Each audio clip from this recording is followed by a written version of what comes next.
Bienvenue, hello, assalamu alaikum, buenos dias, and that, oh, bom dia. That's about the extent of it. I'm really honored and thrilled to be here with you to rejoin our global IUHP family, and thank you for the honor of enabling me to share my passion with you. In the time I have allowed today, I want to take you on a short journey. It's a summary journey of what we are doing across the world to promote equity and empowerment for youth through what we call Sport for Social Change. I'll be illustrating some of the work we do and the nexus between Sport for Social Change and health promotion, and finally share our journey on the path to sustainability through social enterprise. So, what is Sport for Social Change? It's called a number of things across the world: Sport for Good, Sport for Development and Peace. I don't think anyone has said it as eloquently as the famous Nelson Mandela during the Laureus Sport for Good Awards in 2000. We use the term Sport for Social Change because it encompasses the development, the sport for peace promotion, and a number of other really important, influential powers that the world of sport can bring to our world. So what we do is we are using the common passion, the values and characteristics that sport can have to bring people together, to empower, motivate, and inspire. The thing that's very, very important that you have to understand is that it depends on how you do this. Because we all know that competition can lead to conflict, can lead to disengagement. So it needs to be, I need to give you a little bit of precision that we're not talking about sport or the development of sport. There are very many sporting activities that can be very positive. However, the development of sport focuses on the business. It focuses on participation. It focuses on how a sport of whatever kind you're talking about is organized, how it's governed. But it also talks about the money, the big business involved. And I don't know how many of you are football or soccer, as we call it in the United States, fans. But the money in big sport is just incredible. And if we're talking about reducing equity, our president, Graham, told me the other day that there's a new study out in the UK that says that while there are footballers who are earning millions, many millions of dollars a year, the average is way less of the sporting professionals. So what we're talking about in Sport for Social Change is the purposeful use, the purposeful design, the intentional design and implementation of taking the great things about sport and weaving them into social change programs. So here's a little bit of a timeline highlighting the evolution of Sport for Social Change on the global scale as recognized by the United Nations, culminating in 2015 when the United Nations formally recognized and promoted the effectiveness of using Sport for Social Change to address the social determinants of health and the Sustainable Development Goals.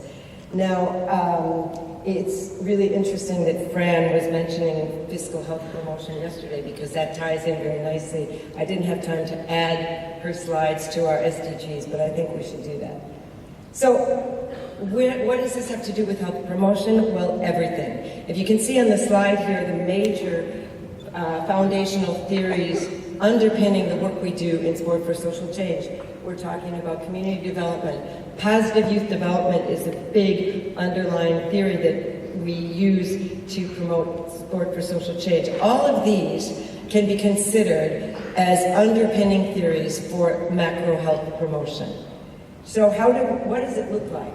Sport for Social Change programs are holistic. They're working on a socio-ecological approach. They can either be focusing on single health issues like HIV prevention or nutrition, but they are done in a holistic manner. And I've highlighted two there for you. Gender equity and empowerment is a core value, and we consider across the world in Sport for Social Change that we are working towards an objective of 50-50% participation, governance, and we're working very strongly, and all organizations have this as one of their core objectives. The biggest thing that I love about this and that I wanted to share with you is our focus on youth empowerment and capacity building. It's actually become a core component of all Sport for Social Change programs.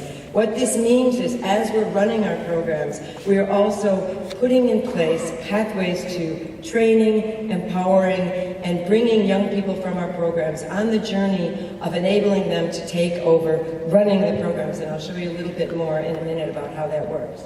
So, Football United. Football United, as Diane mentioned, was something that I founded 13 years ago as I was doing my PhD study. Why football? Soccer, some of you call it, but we call it football on the global stage. Because football is the only truly global sport. I don't know how many of you travel across the world. I imagine many of you do. Everywhere you go, you see young people with a round ball or a rag ball, or sometimes even rocks at their feet. And it's just magical, and the passion that people have for this game is really unparalleled, I think. So we took the idea of using football, initially back in 2005 and 6, to use it as a vehicle to help support refugee youth and their families to settle in Australia. The idea being, we could bring people together around this global passion for football, and the newly arriving humanitarian immigrant youth and their families would be able to feel welcome by their people living with them and around them. Very rapidly we realized that in many of the low socioeconomic areas, many children did not have access to football or organized sport of any kind for the same exact reasons as those newly arriving in humanitarian situations. So very quickly our promotion of social inclusion through football grew to be implemented in schools and community parks across Greater Western Sydney area and in 3 other states in Australia. So, excuse me, what do? We run weekly school-based and community-based football training and playing opportunities. But I just want to go back to this purposeful design. Every single one of our programs runs with life skills infused throughout it. So when the kids get onto the playing field, they don't just train for football. They learn how to train for team building, community building, communications. One of the great easy ways to explain this to you is when we do communication workshops, we try to teach the effectiveness of good communication and how bad communication can create misunderstandings. So one of the things that we do is we incorporate this into our training. And one of the easy ways to illustrate this is we'll have 1 or 2 or 3 or more young people within the training blindfolded, and the rest of the team has to guide them across the field and through the different training mechanisms. And then when we're done with the training, we sit down, we debrief, and how did that make you feel, and what are the things you can learn from it. Team building is a huge core element of our programs. Now, we also run special events and festivals, and early on I kind of thought, well, that's just one moment in time, and how is that going to impact? But in fact, it gives the young people something to prepare for, something to celebrate, and something to carry on afterwards. I want to focus on Creating Chances, which is our youth leadership and life skills training. As Diane mentioned, we founded a social enterprise based on that. I'll share with that in a minute. But what we've done from the very early stages is train our young people in coaching, in facilitating, in community development principles, and therefore young people work through our programs. They have a pathway to leadership within the program. The other things one thing that's really important about what we're doing is we're very unique on the global scale because we're one of the possibly only organizations actually hosted at a university. And what this does is enable us to underpin everything we do with research, but it also enables us to feed our teaching with real life situations. So we're not just looking at what's happening, we're not just studying it, but we're doing it. And we're integrating all of this learning into every aspect. Okay, so Football United, we started in 2006. Here's a little bit of information about where we've come. We've run programs for over 5,000 young people across Greater Western Sydney and in 3 other states. We've trained more than 500 youth leaders, and a point I'm really very proud of is more than 60 of these youth leaders are currently employed running programs for us today, which is absolutely huge impact as far as I'm concerned. We have also, and this is super cool, but this is something that I'm going to share a little bit more about. One of my graduate students back in 2008 volunteered for one of our programs. He was the most extraordinary person. We were running everything very amateurish. We didn't have any funds. We were taking roll by writing names on papers, and 2 weeks after Toon arrived to Football United, I came to one of our programs and noticed a computer on a table and a spreadsheet. And I said to one of the volunteers, "What's this all about?" And she said, "Oh, that man over there said we could do things much more effectively." And this was my student, Toon. He was just extraordinary. He's an extraordinary systems person, which I'm not. And it was absolutely incredible. So as soon as we got a little bit of funding, we had a job on offer for a program coordinator. I asked him if he wanted to apply, and he did. Fast forward, he is now the assistant director of Football United. And in 2013, the university gave some seed funding potential out. And he came to me and said, "Anne, please, could we please do Football United in Myanmar? I think it would be wonderful for my country." Of course, let's go for it. We got some core funding, 2013. We started working in 3 different communities, 3 different universities and surrounding communities. And it's absolutely incredible what's happening in this country. I call it the paradise for football for good. It's just amazing. You can see some of the pictures up there.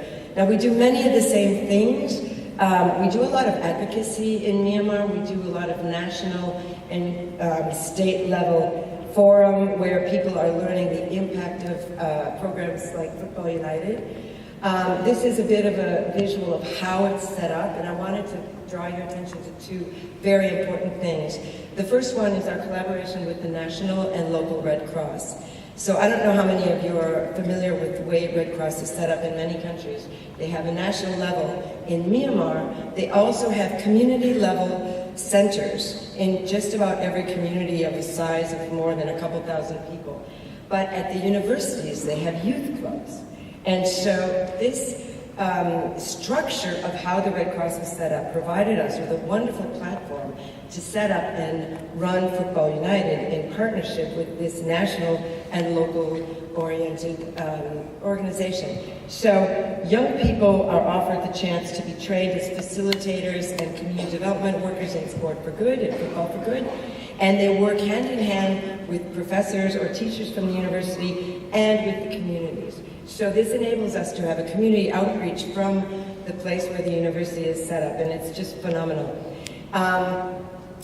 The second one I wanted to draw your attention to was the Ministry of Social Welfare. Now, the Ministry of Social Welfare covers disaster relief, it covers rehab and resettlement, it covers youth.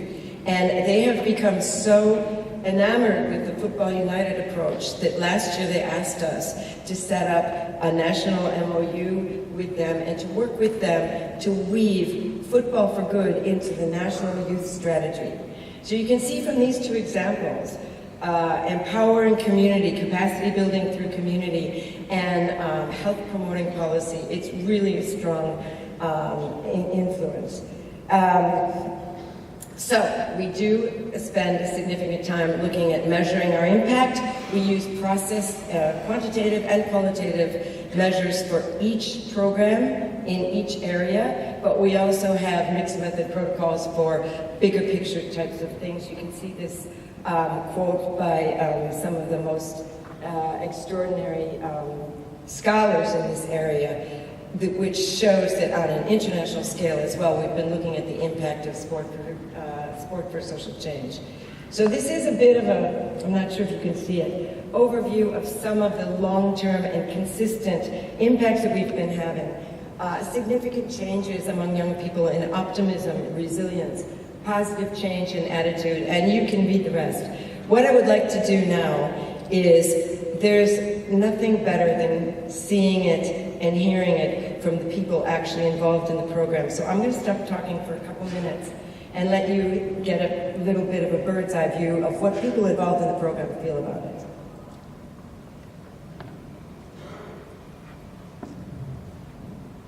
This is the new future, which is us, and if we get taught like this, playing all together, life will be easier.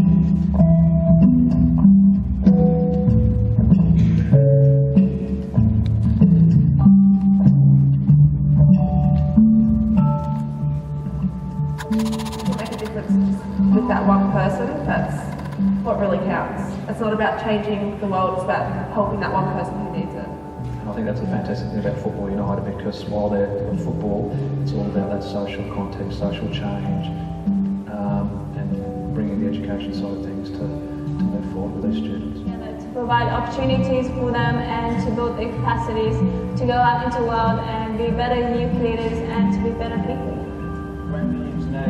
First time, when I first started playing football, I was a very shy, nervous person. It took me time, Then, Football United, joined this to start playing with them. And now I'm a coach, It helped me a lot. I've learned a lot. I feel like there's a lot of stigma around the IECs or around those communities in schools, and I feel like Football United does a great job in assimilating them into mainstream, using the same vehicle that everyone loves, the vehicle of football. Not just kick a ball, but develop skills, develop motor skills, personal skills, that sort of thing as well. I saw it was very helpful, and it's really not making me stressed, it's keeping me calm. Even though we are all different really skin, color, nationality, religions, still that we are playing together in a peaceful way, and we are working as a community, even though we are not all the same, basically.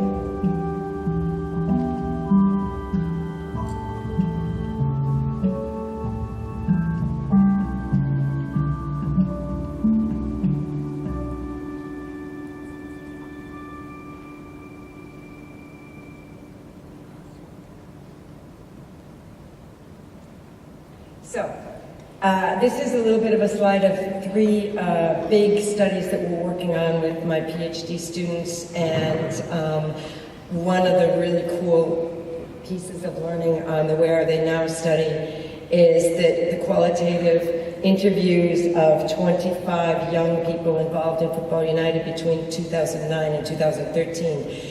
Every single one of those young people have included civic engagement within their current lifestyle and are all working within their communities in one way or another.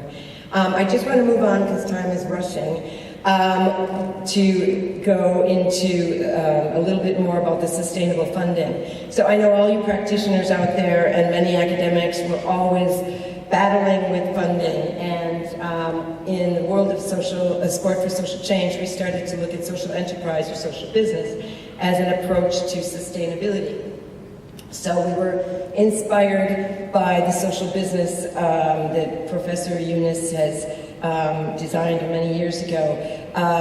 In the world of sport for social change, we're often looking at what we call social enterprise. Now, I'm not going to get into the difference between the two of them. I'd rather focus on the same, which is solving a specific social problem using funds to develop a business and then reinvesting those funds back into the business. So across the world, we're using social enterprise approaches increasingly to enable us to sustain and actually thrive in our business. In Football United, we've packaged our life skills together. We noticed that schools were ready to pay for life skills training. Lucky we got funding from the UEFA Foundation for Children. We've been able to build a community peace center. We run all of our programs out of the Peace Center, but we're also offering other kinds of educational opportunities. We are able to rent the community center out to organizations who want to run fora or workshops. The Red Cross is using it as one of their major meeting venues. A really exciting program in Lesotho is Kick for Life. Their focus is on HIV prevention and community empowerment. They've got a restaurant and a boutique hotel, which they run, and one of the key elements of all of these social enterprises is it provides further training and opportunities for the young people involved in our programs. Now, one of the coolest ones that is really super exciting is called Common Goal. What this is we're working together, a number of big organizations across the world, to change the football industry, to change the way the football industry is looking at their responsibilities. And it started with asking high-level players to donate 1% of their salary to the Common Goal Fund. And within just 1 year, we've got more than 40 players from across the world donating 1% of their salary. But we've also got managers, we've also got coaches. The CEO of the UEFA, that's the European Football League or whatever it is, the CEO has donated 1% of his salary to Common Goal. And there's actually a Danish football club, a professional first-level club who's donating 1% of all of its profits. All of this money is going into the Common Goal Fund and then funding signature projects or grassroots level projects. What's exciting for me is that our work in sustainable funding through social enterprise, there are 5 organizations, we've come together under Common Goal and set up a social enterprise assist program, which is a capacity building program to help organizations develop social enterprise approaches to their work. And I think we have enough time to show you a little bit about this. It's a little bit of an overview about Common Goal, but it's also the story of how social enterprise through sport for social good changed one young woman's lives.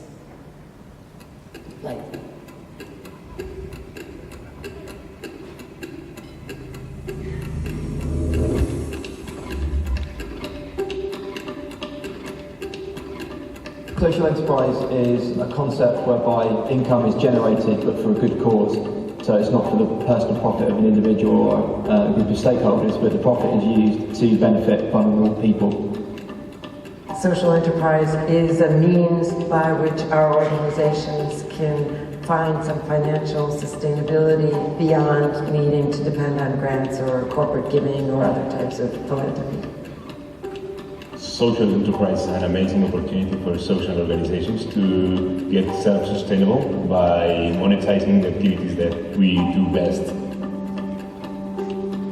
In Common Goal, there is the opportunity to support an individual organization, but there is also an opportunity to have a broader approach in which you support a process and a collaboration among organizations like this that we are having now.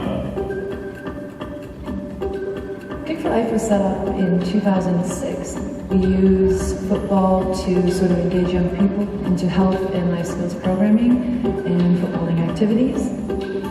The main enterprises we have here at Kick for Life are number 7 restaurant, one of the top restaurants in Lesotho. We also have the Kick for Life Hotel and Conference Centre. We offered opportunities for young people who didn't have job experience to apply to work in the restaurant or the hotel.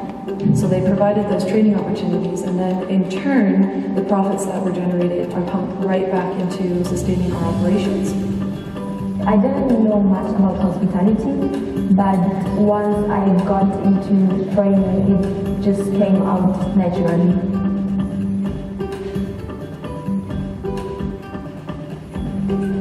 In the communities where we work, young people have a need of getting opportunities in the real market. So social business are this first opportunity for them to get a job. It's an excellent avenue to help the youth that we're working with develop skills and also develop their capacity to think outside the box that they may find themselves in and be creative about their own future.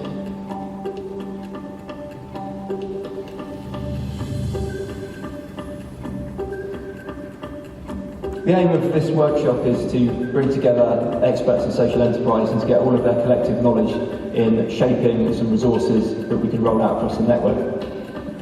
We're talking about an online toolkit, we're talking about workshops, mentoring and consulting. So from this, we'll be going away and developing those tools, and they'll be available to be used throughout the network. There's something truly impactful about investing in a set of tools that will help others explore self-sustainability in this way.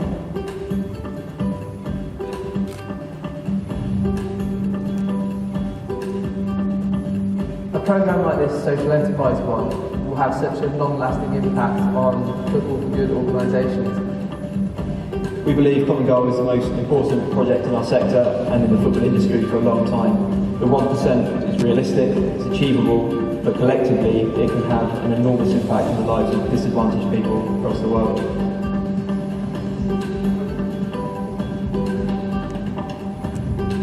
It's pretty exciting, isn't it?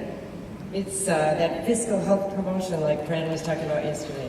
So I'm going to close. I promised I would keep to time, but not quite yet. I hope that over this very short, very succinct, I'm sorry I could have talked, as many of my colleagues know, for hours, you can see that Sport for Social Change is indeed completely a health promotion approach. And I was so excited to be able to share this with you because I would really love to see the two sectors join together much more strongly. We're able to create supportive environments, we're strengthening community actions, we're developing personal skills across the whole sector, and we're impacting health promoting policy in many ways. So it really is one of the best investments that we could have to address the sustainable development goals and other challenges, to promote social justice. I'm going to close with something which for me is extraordinarily special. As Diane said, in 2010, they made a movie about us taking our kids to South Africa for the World Cup, and we did an actual premiere of that movie. And one of my friends came up to me after the movie and he said, "You need a song." So two of my friends wrote and produced this song, but then we took it to the kids. And we re-engineered the song with the kids to become the Football United song, and then we made this video clip. And when I showed this the first time in 2013 at a FIFA Foundation for Hope, I was absolutely thrilled because by the end of the song, everybody was up dancing. So I invite you all to listen, to engage, and to dance if you'd like.